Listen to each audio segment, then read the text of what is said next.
I'm really delighted to introduce Mark Schwartz from NYU. Many of you know that that's been a place, a hotbed of incorporating evolution into medicine here in the US. He's an expert on smoking and hypertension, yep. And he's going to talk about integrating evolutionary science into medical education. Hi, good morning, everybody. I don't know about you, but I feel like a kid in a candy store. I'm having a fabulous time here, and thank Randy and the team for putting this together for us. I'm also happy to follow Frank's talk and always inspired by the advances happening in Europe and down under. And the short answer to the question that this study raises is that in North America we're doing better, but we have a long way to go in medical education. I want to shout out to Brandon Hidaka, the first author on this study I'll tell you about, which was just published this past week. Stand up, Brandon. I happen to know he has some copies of the papers. If you want to get the details, he'll share that with you. And also to Anila Asgar, the second author, who's at McGill, whose team administered this survey. But it was very much a team effort, and we're very grateful for the funding from the National Evolutionary Synthesis Center, NESCent, which brought this group together, and I'll tell you about that in a moment. So I'm a general internist, and I'm actually a health services researcher, and I'm vice chair of a Department of Population Health at NYU School of Medicine. So I think a lot about population and public health. And so Healing the Schism is the title of a book, a seminal book by Carr White, and a quote from the preface of this book by a colleague of mine, Mac Lipkin. Is it possible to see a larger version of this on my screen so I don't have to turn around? So I'd rather look at you. Do you know if that's possible? Thank you. While he's doing that. So Mac said, medicine is deeply troubled by an ongoing identity crisis related to its dual mission of healing and preventing disease and illness. And previous to that, this fellow John Feynman said that the separation between medicine and public health, and it'll return in a moment,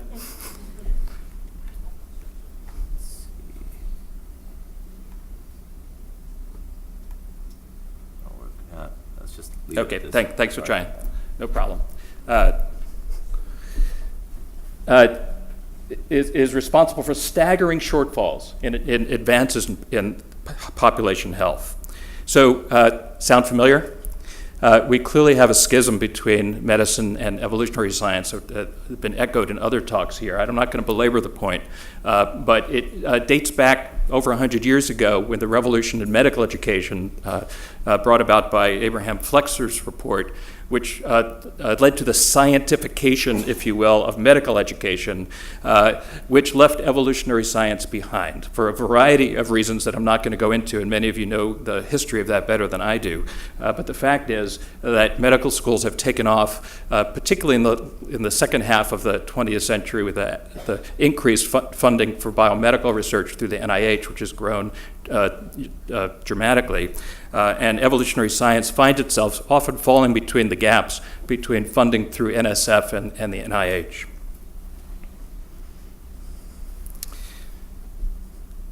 So we build on a study that Randy NESCent and Joshua Schiffman did a decade ago, in which they found that almost half of deans of American medical schools said that evolution is important to physicians. However, very few of these medical school faculties at the time, published in 2003, actually had evolutionary scientists on their faculty. And although they said about 30% of core topics in evolution were covered, it was a scant average of 4 hours in a huge 4-year curriculum.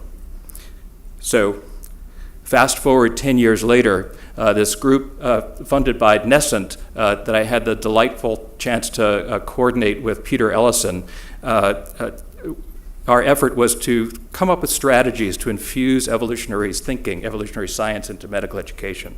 And one of the several things that we've done together is to do this survey of North American medical schools. We wanted to explore what the current status is of teaching of evolutionary biology to medical students, and to identify barriers and opportunities to incorporate evolutionary content into curriculum and compare where we are now with 10 years prior. So here we go. Our model was fairly straightforward. We thought about characteristics of medical schools, their infrastructure. We wondered about the ongoing controversy of teaching evolution in medical schools and wanted to see how all those things in a cross-sectional way relate to the importance of teaching evolution in medicine as well as its actual teaching coverage. It was a cross-sectional design. Our target population were curriculum deans across North American medical schools. We carefully sent out a pre-survey email with support from the Institute of Medicine, from Dr. Feinberg, followed by a personalized certified mail and the usual methods of maximizing response rate by giving them a second copy a week later and then following up with emails and phone calls. Our variables, we explored the school characteristics and their infrastructure, how they were funded, their NIH ranking, whether they reside in a blue or red state based on the voting patterns in the 2012 presidential election, whether evolution was a prerequisite for admission, and how much time and effort people were devoted to teaching evolution at the school, and whether or not they had a club for students. We asked this question about controversy. Would adding more content about evolution to the curriculum in your school arouse controversy? And we gave them these 4 choices, 3 ways of saying yes and 1 way of saying no. And I'll show you those results in a few minutes. The primary outcome was asking them to rate the importance and the coverage of 12 core topics in evolutionary science. Each one was based on a principle and they were given an illustration of a learning objective for that concept. And they rated on a 4-point scale the importance and coverage from not important to essential and from not covered to deeply covered. And here's an example. This is one on trade-offs where the principle is the optimality of every biological trait is limited by trade-offs. The learning objective was that a student will be able to explain how the capacity for growth and tissue repair leave bodies susceptible to cancer, rate importance and coverage. This was one of 12. And here they are. I'm not going to read through them. The topics won't surprise you. They emerged from a synthesis that grew out of a colloquium that happened at the National Academies of Sciences, resulting in the paper in PNAS that Randy led a team of us on. So these are very familiar topics to you all, and these are the ones we chose. We had some other variables. We asked about how useful a variety of potential teaching resources would be to advance the infusion of evolutionary science into the education, and then we had some open-ended questions that were independently coded into themes by 3 different researchers. We did some descriptive analyses that I'll show you and looked at associations between the school characteristics and the degree of coverage of these topics, and then we compared what's happening now with 10 years prior. And here I'm going to have to turn around because I can't see the details here. So we had 60 schools respond out of the 153. And compared to the total population in each of these metrics, there was no statistically significant difference. So although we had a modest response rate, there's no apparent response bias here, but the chances are there is that we didn't measure. So most were from the US.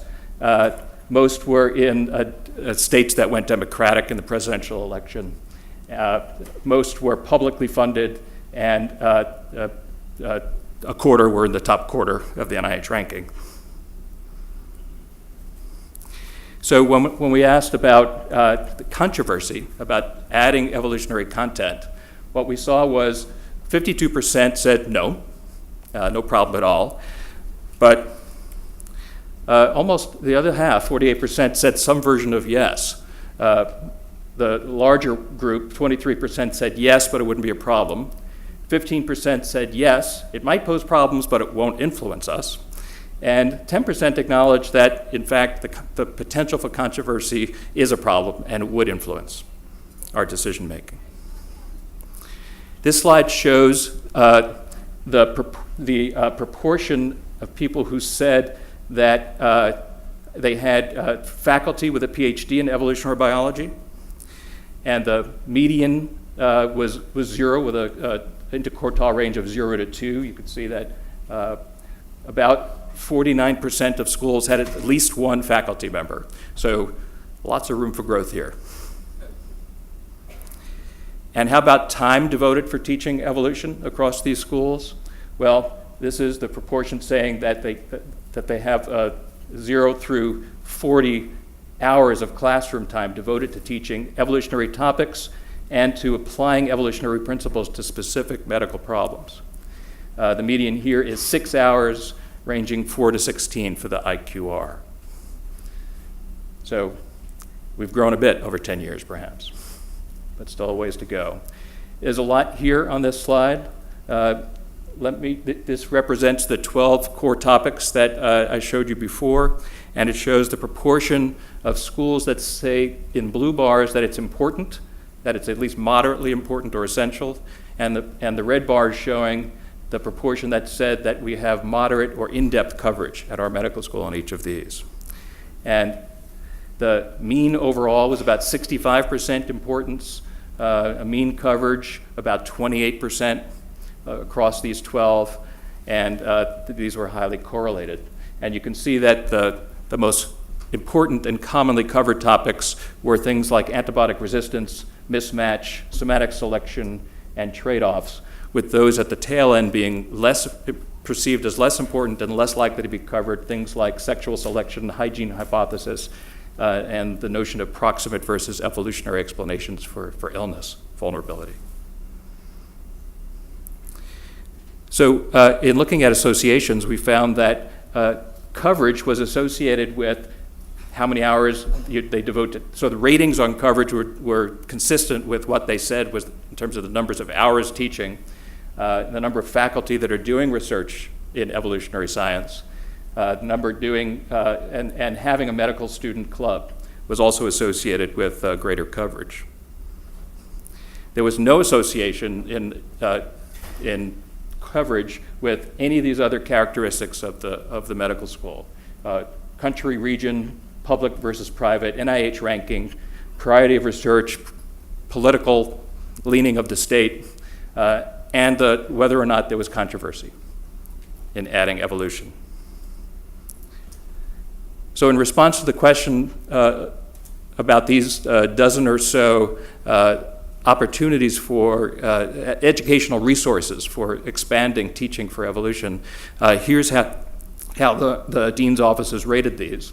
The black bars were definitely likely to be useful. The white bars on the right end, not useful at all. So ranked from top to bottom are the most useful resources. So things like model questions and answers, test questions and answers, new courses and rotations, case studies were the highest ranked potential resources. Down towards the bottom were things like textbook, a summer course for faculty, and having an evolutionary biologist join clinical rounds, which I know some of you have had the chance to do. This table shows the comparison between where we were 10 years ago compared to now. And I'm not going to go through all of these numbers here, but I'll just point you to the column on the far right, which shows the difference in these proportions between 2003 and 2013. And what we see is an increase, modest increases in having any evolutionary biologists on the faculty, devoting curriculum time, and but also, interestingly and somewhat disappointingly, an increase in the proportion who thought that there would be a controversy associated with teaching evolution. In terms of the coverage of these core topics, the ones that were in common between the two surveys are listed here, and we see a fairly sizable increase in reported coverage of these topics, especially around environmental mismatch, trade-offs, aging and life history theory, and defense regulation. Their open-ended comments were quite interesting. There were 21 overall, and the categories fell into barriers and benefits. And the barriers were limited resources, limited time. The benefits were foundational benefits, that evolutionary biology is essential, and that evolutionary biology improves our ability to treat patients. I want to leave time for questions, so I'm going to wrap up here. Just a couple of quotes. Excellent medicine can be practiced without any understanding of evolutionary biology, said one dean. And said another, the framework becomes useful and immediately obvious as a lens through which to understand and link numerous concepts in medicine. And I'll just say that we're going to share these results with the schools. And our working group has now moved ahead towards creating a test question bank that we hope medical schools will find useful in evolutionary science. And in discussions with Randy, we're going to establish a group within this society to tackle in an ongoing way strategies to infuse evolution into medical education. So thank you very much. I'll take some questions.